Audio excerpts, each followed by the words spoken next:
Setnek siapkan perhelatan HUT ke-79 RI di IKN lebih istimewa.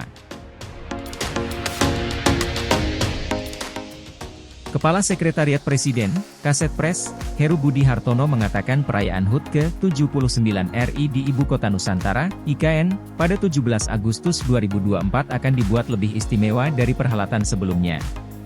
Pernyataan itu disampaikan Heru Budi Hartono usai menghadiri rapat persiapan HUT ke-79 RI di Gedung Sekretariat Negara, Setnek, Jakarta, Rabu. Ya, kita berikan yang terbaik, katanya menjawab pertanyaan terkait hal yang istimewa dari perhelatan HUT kemerdekaan RI di IKN. Persiapan lebih istimewa digelar karena HUT ke-79 RI menjadi peringatan kemerdekaan pemungkas di masa jabatan Presiden Joko Widodo, Jokowi.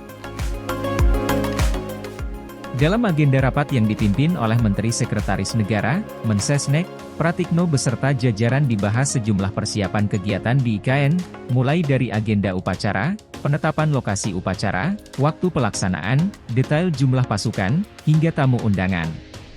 Dikatakan Heru teknis penyelenggaraan upacara kemerdekaan RI diatur lebih lanjut dalam rangkaian rapat selanjutnya yang melibatkan Menteri Pekerjaan Umum dan Perumahan Rakyat, PUPR, Basuki Hadimulyono, beserta kementerian terkait. Kalau waktunya kan sudah dikunci ya, itu di tanggal 17 Agustus, tinggal yang nanti dibahas apakah pelaksanaannya pukul 10 atau 11 waktu setempat, ujarnya. Terkait detail peserta apakah berlaku pembatasan atau tidak, Heru menyebut teknis itu akan diulas pada rapat lanjutan dalam 2-3 hari ke depan. Saya selaku salah satu panitia 17 Agustus menyesuaikan dengan kondisi sarana prasarana, katanya. Saat ditanya terkait logo terbaru perayaan HUT kemerdekaan RI tahun ini, Heru menyebut belum ada keputusan terkait itu. Besok rapat detail soal logo, besok keputusannya, katanya. Heru menambahkan, Presiden Jokowi juga diagendakan hadir meninjau persiapan perhelatan HUT ke-79 RI di IKN pada pekan depan. Minggu depan ada acara apeksi di Balikpapan, mungkin sekalian ninjau, katanya.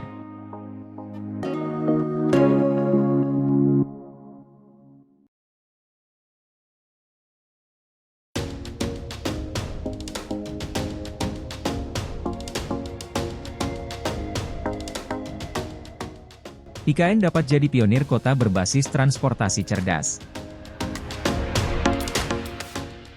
Wakil Presiden, Wapres, Maruf Amin mengatakan bahwa Ibu Kota Nusantara, IKN, di Kabupaten Penajam Pasar Utara, Kalimantan Timur, Kaltim, dapat menjadi pionir kota berbasis transportasi cerdas dan berkelanjutan.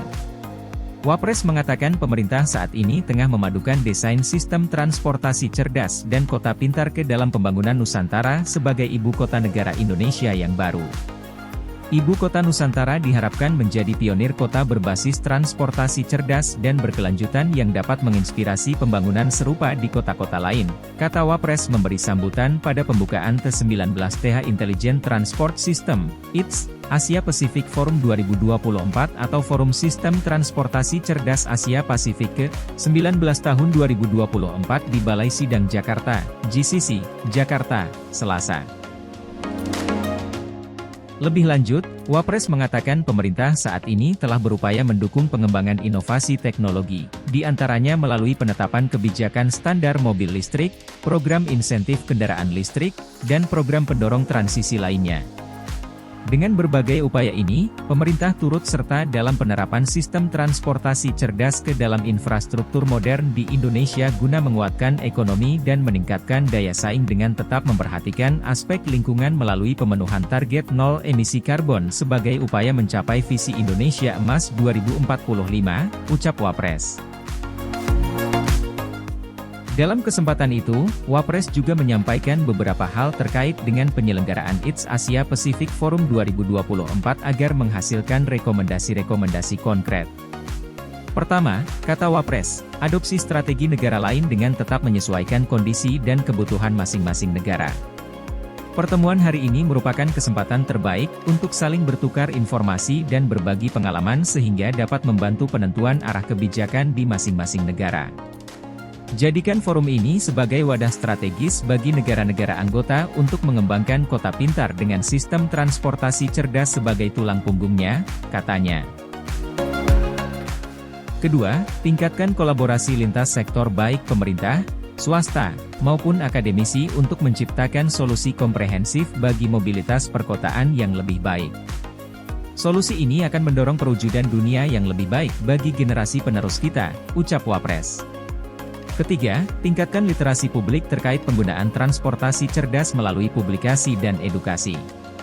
Menurut Wapres, masyarakat perlu mengetahui manfaat dan cara penggunaan sistem ini guna meningkatkan aktivitas ekonomi dengan tetap mengedepankan prinsip ramah lingkungan. Terakhir, terapkan perkembangan teknologi transportasi secara inklusif dan berkeadilan. Pastikan setiap orang dan setiap negara mendapatkan manfaat, tanpa ada seorang pun dan satu negara pun yang tertinggal. Oleh karena itu, saya berharap forum ini dapat menghasilkan rekomendasi konkret bagi seluruh negara anggota ITS Asia Pasifik dan berdampak positif bagi kemajuan dunia, kata Wapres.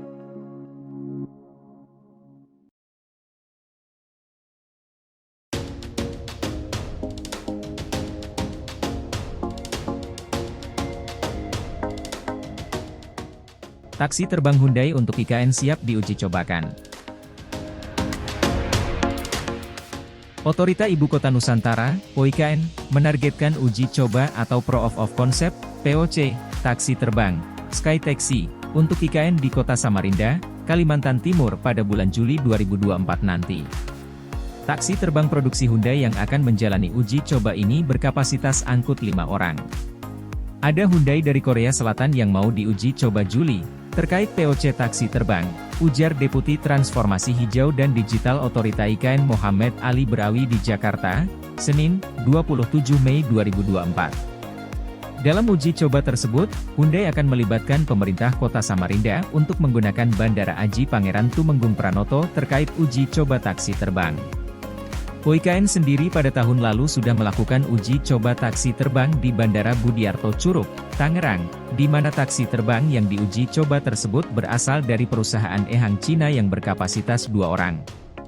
Kalau yang akan diuji coba di Samarinda ini taksi terbangnya untuk 5 orang, sehingga kapasitasnya lebih besar, kata Ali.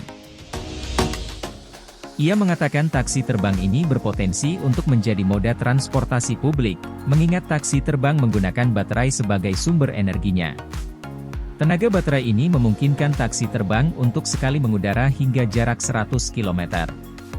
Jadi kalau teman-teman mau ke Balikpapan, Kalimantan Timur, atau Palu, Sulawesi Tengah tidak perlu lagi singgah ke Makassar atau Jakarta dengan penerbangan konvensional, namun bisa langsung ke tujuan dengan menggunakan taksi terbang, katanya.